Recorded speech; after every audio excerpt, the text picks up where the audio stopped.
Arestado ang isang 53 anyos na lalaki matapos ang matagumpay na implementasyon ng search warrant sa sitio Lapangan, Palasaan, Mankayan, Benguet, Kamakailan.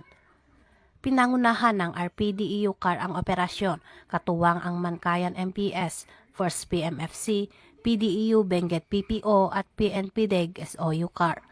Naaresto ang suspek sa bisa ng search warrant na inisyu ng Municipal Trial Court Branch 4, Bugyas, Benguet. Nakumpiska mula sa suspek ang humigit kumulang 61.3 gramo ng hinihinalang shabu at 28.4 gramo ng tuyong dahon ng marijuana na tinatayang nagkakahalaga ng mahigit 420,000 pesos. Kasama ang mga sachet at tube na may shabu residue at iba pang non-drug paraphernalia. Isinagawa ang inventory ng mga ebidensya sa mismong lugar sa presensya ng suspek at mga testigo. Dinala ang suspek sa RPDEU CAR para sa dokumentasyon at pagsasampa ng kaukulang kaso sa paglabag sa RA 9165.